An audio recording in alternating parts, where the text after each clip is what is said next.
Hello everyone! You see, our hometown, Dakmil Province, has many historical sites and beautiful scenery that I am really proud of. So, my name is Ngô Nguyễn Gia Huyên. And I am Trần Hoàng Giang. We are in grade 10 from Juminki High School. Today, we want to do something meaningful about beautiful land, and we decided to become a tour guide to introduce you to Dakmil Prison, where the Vietnamese people are exploited, where the Vietnamese people are oppressed, and the place where the Vietnamese people live not as much as they die on their own land. I will start with some general information about the history of Dakmil Prison. The French colonialists built Dakmil Prison in the early 1940s as a solitary confinement under the Buôn Ma Thuột prison, in an intact jungle with the purpose of detaining and exiles called revolutionary soldiers, who they failed to win and imprisoned the soldiers in Buôn Ma Thuột. Initially, the prison was used to hold locals against the arrest to paying taxes for them. Gradually, they expanded it into Buôn Ma Thuột exile house to detain and exile the revolutionary soldiers captured in revolutionary movement from their destinations, especially after the Soviet movement from 1930 to 1931. In 1940, due to the increasing number of political prisoners at Buôn Ma Thuột exile house and to serve the congestion of the route through the Em Nông Plateau, the French colonialists set up another prison in Dakmil. Now we will move on to the daily activities of the prisoners. If you don't know, in 1941, the first convoy of the prisoners was exiled to Dakmil Prison, consisting of 45 people, later increased to 120 people.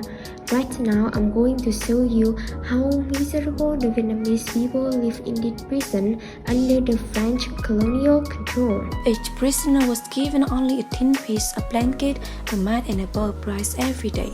That's right, you don't hear it wrong, every day. Moreover, prisoners had to be sent into indentured servitude while shackling their limbs and being closely guarded by guards, and had to sleep in a shackled position at night. How awful it is!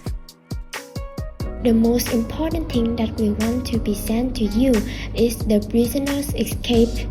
After being exiled to Dakmil Prison, the prisoners selected and elected a staff to lead the prisoners to fight against the prison regime. The first staff consisted of comrades Trần Văn Quang, Nguyễn Tạo, Kinh, Hòa Trinh, Bùi Toàn, and at this Dakmil Prison, there were two prison escapes. The first prison break took place in early 1942. The prisoner here fought for 3 days during that holiday, acting, reciting poetry, and playing chess. In June 1942, the prison steering committee discussed the plan to organize the escape, and often successful result. This was a great success, marking a new step in an organized revolutionary leadership apparatus for political prisoners in Taiwan, and encouraging soldiers fighting the spirit in the enemy prisons. Based on that success, the staff went on to organize a second escape, but unfortunately, the escape failed.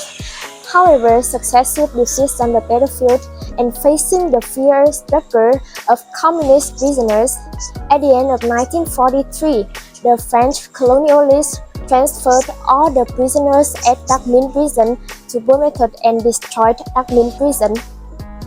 Do you wonder how the prison was removed? I will tell you now. Over a long period of time, Dakmil Prison was dilapidated and became a ruin. After many verifications, collecting artifacts, and finding living political prisoners, in 2004, the historical scientific record of Dakmil Prison was completed. Finally, on the 17th of March in 2005, Dakmil Prison was recognized as a National Historical Monument by the Ministry of Information and Communications. This achievement makes everyone here, including myself, proud whenever it comes to it. After that, Dakmil Province carry out the construction and renovation of the relic according to the original quote with the purchase of over 9 billion Vietnam dollars. Accordingly, the panorama of the prison was restored on an area with more than 2,000 square meters with two main items, the prison and the display house artifacts. Finally, we just want to say that Dakmil Prison, National Historical Site, a historical site cannot be compared or exchanged for money and other property. These are not only statues, not only inanimate old memorabilia, but they are historical testament to the heroic citizens as soldiers who have always fought tenaciously for the nation, for the country, for true dear Vietnam. And in our time, protecting it is a task, a responsibility of each resident. Never think about the material value of this historical heritage. Let's think about the spiritual, historical, and scientific value it contains within you. Let's think of his father labor through each heritage to feel more proud, more respectful of the cultural heritage of the nation. And that's on our sharing. Many thanks for your listening. Goodbye.